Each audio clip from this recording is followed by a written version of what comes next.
3 દિવસ પહેલા મારા છોકરાને સાક્ષાત સપનામાં માતાજી આવ્યા હતા. 51 દિવસ થાય દીવો કર્યા પછી 51 દિવસ થાય હા માં. એટલે કાળા કલરનો તારાથી મોટો બકરો આવે. હા માં. એટલે માની લેજે કે તારી મેલડી બેહી ગઈ. હા માં. બરાબર છે. હા માં. પછી મેલડી માતા જાય હા માં. એટલે એક 7 વર્ષની દીકરી આવીને સપનું તને હાલ. બરાબર.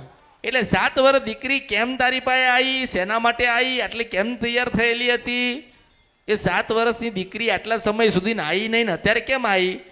એટલે તું મન પૂછજે કે માતાજી મેલડી માનો બકરો મને દેખાયો અને પછી એના પછી 7 વર્ષની એક દીકરી આવી અને મને સપનું આપ્યું, મને કશું કીધું નહીં અને તને સપનામાં ઊભી રહેલી દેખાય, તૈયાર થયેલી હોય. એટલે તારે મન પૂછવા આવવાનું કે માતાજી આ માતાજી કોણ છે ને કેમ છે ને શું છે, પછી હું તને આગળ બતાવું. પહેલા તું આટલું કર.